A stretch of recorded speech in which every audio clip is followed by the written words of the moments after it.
Good morning, everyone. We have an exciting program for you today, and I will comment on the program and see what we have as a highlight and what you should not miss today. I will begin with Alex. Alex, tell us what you are finding as a highlight today. Well, as you know, I'm always a huge fan of the pediatric IR segments in the program, and this year, as we've already talked about, there are lots. So this afternoon, we've got a great session on venous intervention in children, do's and don'ts. I think everybody does a huge amount of venous intervention one way or another in their general IR practice. And this session is built to say, if you were going to extend your practice into treating children as well, what's possible and what isn't? Is it sensible to be putting an IVC filter into a child with bilateral low limb DVT who's only 5 years old? What size equipment can you use, what can you get away with, and what are the differences in the pathologies? So we've got a great international faculty, fantastic, from Argentina, the UK, and the States. We're going to talk about venous stenting and filters, thrombolysis. We're also looking at complex venous access. Everybody always wants to learn about venous access in children, some extra tips and tricks along the way for that. And then finally, there's a really interesting talk from my colleague Sergio Sierra from Buenos Aires talking about varicose vein ablation in children. So I'm going to leave you with that. Why would you want to ablate a varicose vein in a child? Well, come and listen to the session and find out. Alex, just one thing. I think in all Europe, you are missing pediatric interventions, you know, and when I'm looking around, you know, just in every country we have 1 or 2, 3 centers doing it. How can we, you know, do it better? You think it's possible to expand the amount of intervention done in pediatrics, and how should we really proceed to do this? It's a really good question, and it's definitely something that we can grow. You're right, it's really lacking in Europe. I'm sure there are big pockets of pediatric IR practice by really skilled adult IRs who extend their practice into children, who perhaps work in centers where there are both children and adults under one roof. And that's data we're not collecting. Those are people that we don't know what they're doing, how to support these people, and we're not learning from them either. So I'd love to hear more from people like that. But equally, I think just having sessions like this on the program prompts people to think about it. If this is something you do all day, every day in your adult practice, but you've never thought about doing it in a child, then just stop for a minute and think, well, the children in your city, who is doing it for them? Who is doing their biopsies or their venous intervention? What happens to them post-trauma if they develop clot? And who's putting the complex access into these children on an oncological pathway? And then think about what the situation is where you live and in the trainees that you work with. How can you prompt them to widen their horizons and think a bit more about it, and how they could start to expand their practice? And get in touch with me. We're always keen to hear more from people who want to learn a bit more about pediatric. And Alex, do you think CIRSE is doing enough for pediatric intervention, or can we do it better? I think I'm going to keep pushing to do more, always. It's fantastic, really. CIRSE has really embraced the subject this year, and there's lots of pediatric IR in the program, actually. So I think the trajectory is good, and we're heading in the right direction for sure. Great. And anything else on the program of today you want to highlight? Yeah, there's an interesting session at the end of the day on collaborating with other specialties.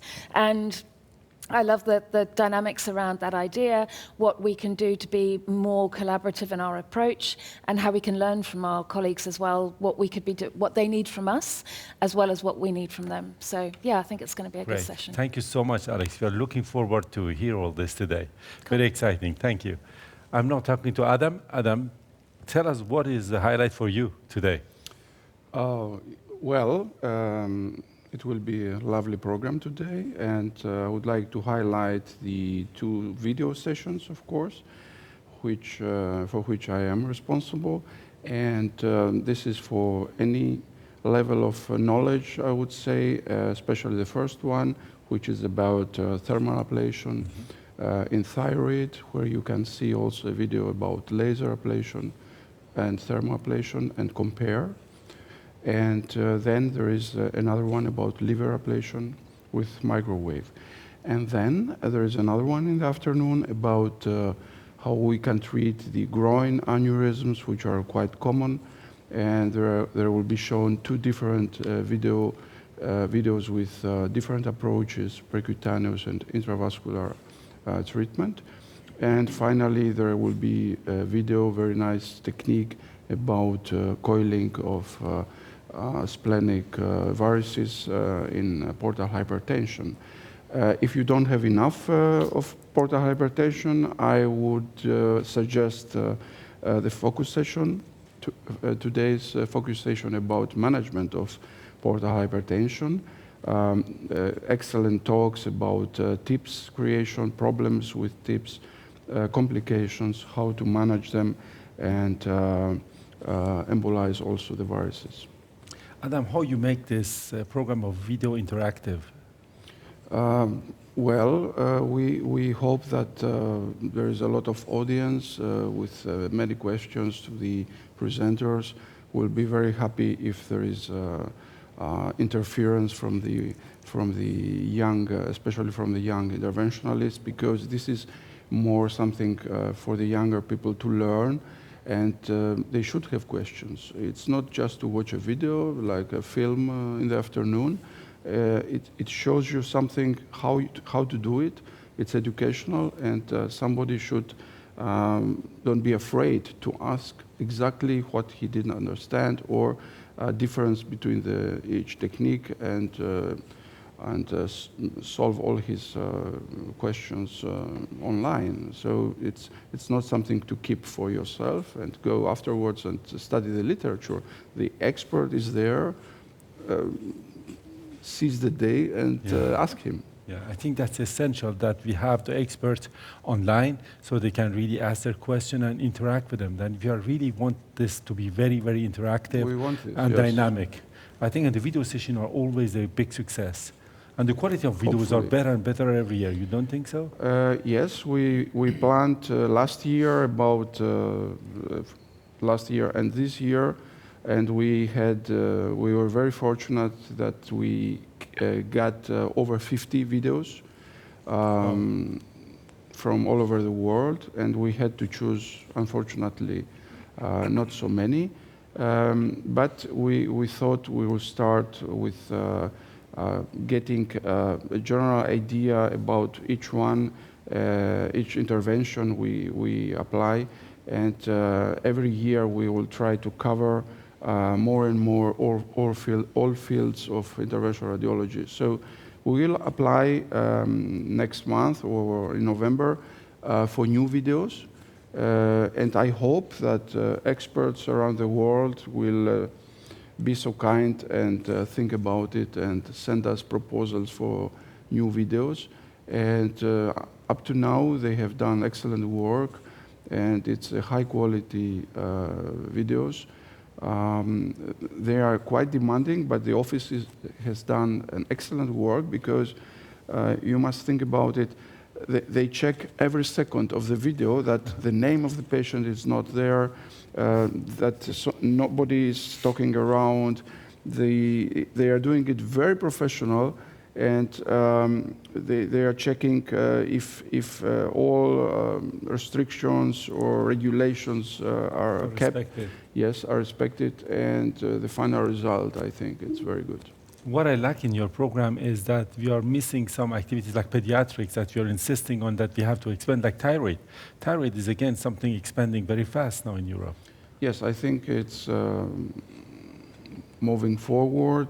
I think each year more and more is done, and I think this is, let's say, a technique which also all kinds of radiologists could perform, because most diagnostic radiologists are afraid to do interventional, but this is something that a lot of radiologists are doing, who just perform FNA, thyroid FNA, so they just need a little push to be more interventional and put a thicker needle inside and try to ablate.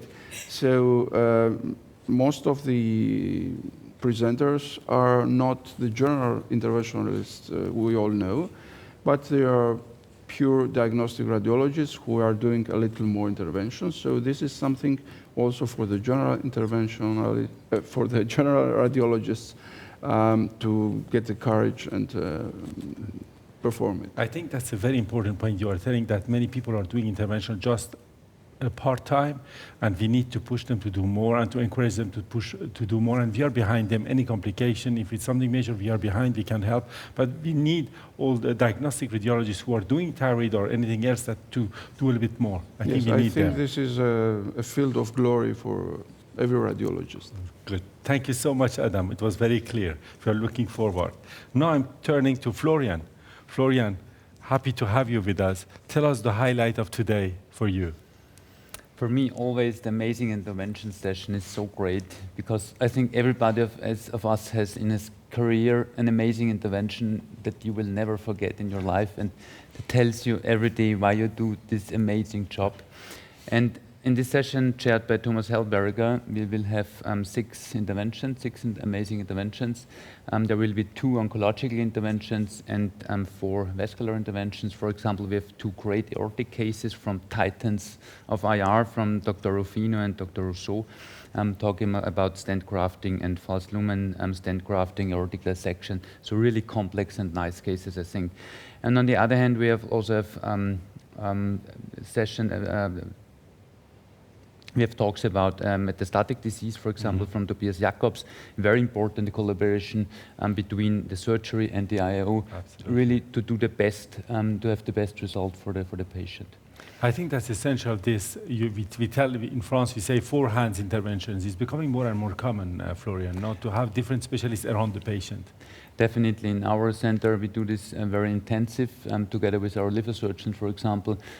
We come to the OR, we do the microwave ablation very often during surgery, and he does the surgery, and we really work together to fight the cancer in this patient. That's essential. I think we don't need to learn the job of somebody else. We need to just add the competencies around the patients. That's a message, important message. Definitely, and also the surgeons are really thankful that we are together with them.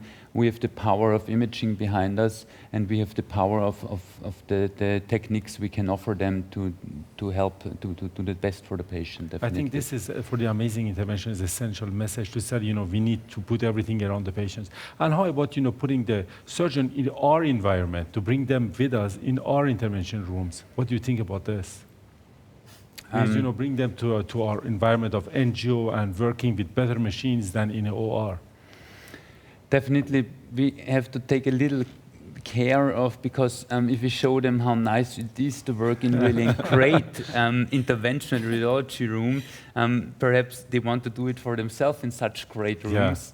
Yeah. But I definitely think at the end we should do the best for the patient, and it doesn't matter if it's done in an IR room or in an OR. It should be just the best for the patient. I think so too. We need to put the best machines around the patients too. It means that's why sometimes to bring them to us, and they will understand how complex it is. The environment it's a job, it's a profession. We have a long learning curve to do it. But again, as you said, it's essential to put the best competencies around the patients, and the patient is in the center of interest of us. Definitely. Anything else to add, or for you as a highlight today? The other highlight, definitely, and I think this is a little bit on the side of this day on Sunday, is the session about upcoming clinical trials in interventional radiology, Meet the PI. It's chaired by Dr. Caridi and Rob Morgan, and I think this topic is really important, because the IR is growing so fast that we have in many parts of IR not good data available. So I really think that it's so important that we get more and more trials showing that IR really works great. Absolutely, I think that's essential, that talking to the PIs and to show the examples how you can do it. We should not underestimate us. Everybody can be a PI if they have cases and they have ideas. That you're right, that research is in the center again. Research, education, and clinical care is our essential. That's our job. It's really important. Definitely, and when you look in this session, for example, it's so interesting. The last talk, it's from Phoenix. It's about standardization and long-term follow-up of potential nerve blocks. This is a topic nobody talks about, but so many patients are out there that they have this problem and they don't know where to go. And sometimes they find the right IR doing the treatment of this problem. Absolutely, I think that's essential. One of the last success we had with this research is that the desmoid tumor cryoablation came in the guidelines, and that's the goal. That clinicians are embracing what we are doing. That's the goal. The final goal is to have evidence to make those treatments which are good for the patient as a standard. I definitely agree to that. Yeah, for example, when I look to Austria and looking at PAE, the urologists have on their web page a statement how dangerous PAE procedure is, and it should not be done. And so we have to show them that we have great data and good data in the meantime, that this treatment is in many patients the method of choice, I think. Absolutely. You know, I think we are growing too fast, and unfortunately, many other specialists are looking at us, you know, as a threat, which is not. It is good for the patient, and we have to have the evidence to prove it. You're right. Definitely, yes. Thank you so much, Florian. Now we will finish with Philip, not finish the program, but you know, tell us, Philip, what you have seen as interesting for today.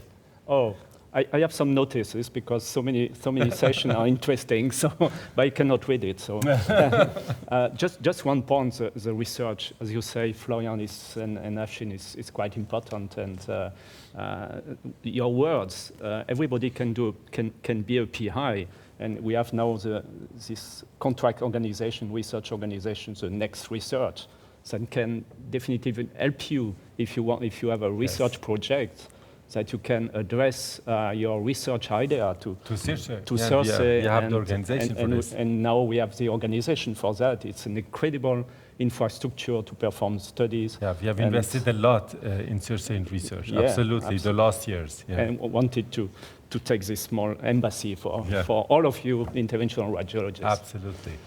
Probably you want to ask me for today. Tell me what is the highlight exactly. So, of course, I'm more oncologist, as you know, and there was 2 fantastic sessions with a great faculty. The one is, of course, dedicated to radioembolization. Yeah? Is radioembolization a problem for surgery, for example? That will be a debate. That will be the discussion during this session. You know the problem of dosimetry. Yeah? A lot of studies have demonstrated that an exact high-quality dosimetry increase and improve the clinical results. So there will be a talk exclusively on the dosisphere. Yeah, that is quite important. Essential. Both sessions I want to highlight are interdisciplinary or multidisciplinary sessions. So we have also a lot of oncologists in these 2 sessions. Coming back to what Florian was insisting on, absolutely. Oncology is and should be interdisciplinary. So we have fantastic talk also from another oncologist. How can we combine systemic treatment, immunological treatment, immune therapies with radioembolization? Because we all know that radioembolization induces some immune effects, positive immune effects, and how can we emphasize, how can we improve clinical results by combining systemic? You know better than me that nobody alone has a solution for oncological, for cancer patients. So working together, it's fantastic. It's essential. I think you're right, and synchronization of the treatment. We are learning a lot every day, and that's every year it's becoming different. That's why we are here, to show people that science is moving, synchronization of the treatment, as you said, chemo, anti-angiogenic, immunotherapy, ablations, chemoembolization, all these are coming together to help the patient. Yeah.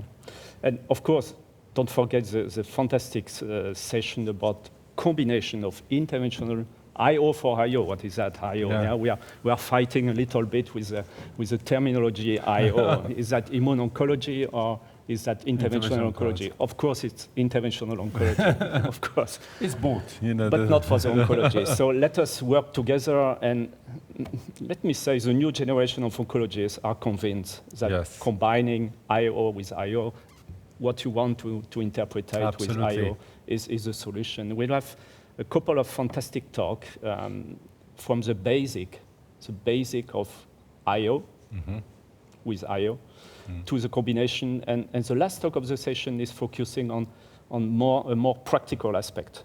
From Dr. Tselikas from IGR Paris, we'll talk about what we can do now, not for the future, the next future, what we can do now by combining IO with IO. To make it more practical, because everybody thinks immunology is too complex to understand. Too complex.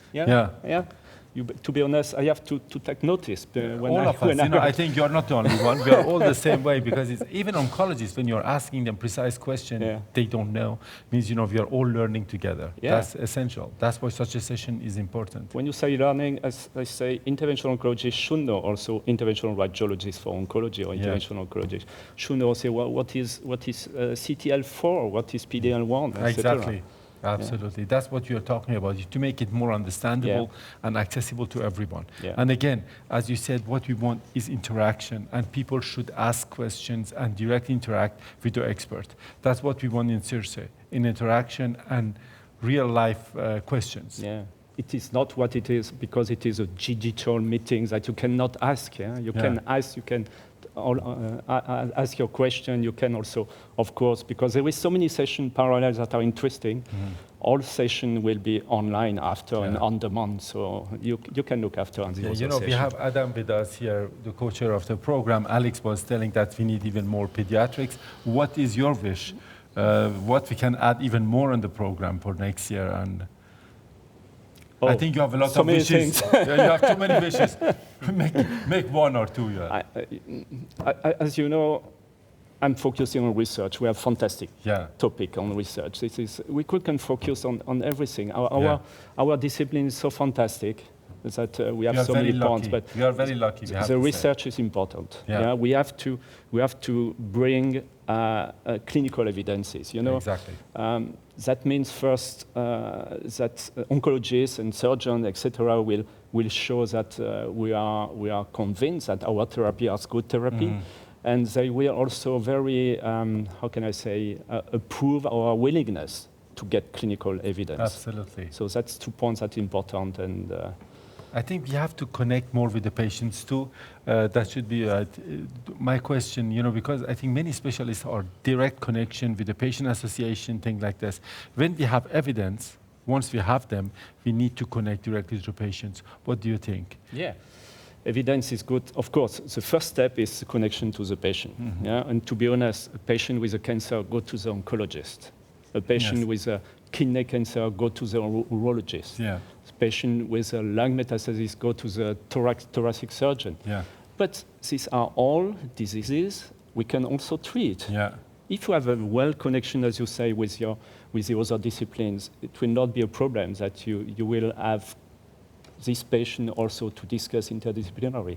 But we have to open the door. Yes, and for today, you think you are doing enough? Or still a lot to do? You are doing a lot, of course, but there's still a lot to do. Yeah, you're right. Anything else you want to add for the program today? Of course, Afshin. If I give you the title of the honorary lecture, the title is Drug-Eluting Devices for Endovascular Treatment. Do we need that? Who can do that better than Dr. Gunnar Tepper? I believe he has a name. He was the first 15 years ago working on that, co-inventor of this technology. So I'm really proud to have him with us. To have him with us and to have the occasion and to give the laudation from my friend and colleague, Gunnar Tepper. Yeah, I think we have plenty of talents in interventional radiology. We are really lucky, as you said. Sure. Anything else to add? It's good. Thank you. Thank you. I would like just to add to everybody, don't forget, every day you can visit the radiation protection pavilion, which you should not forget. We are working with radiation, so the patients are lying through in the beam, and you should know a lot of things about that as well. So, and of course, a lot of satellite symposia, which is not our topic today, but don't forget to visit also the satellite symposia. Thank you, Adam. As you have seen, we have a great program for you today. We count on you to participate actively, ask your question. Please don't be shy. We are all here for you, and we want to interact with you and feel life. Thank you very much.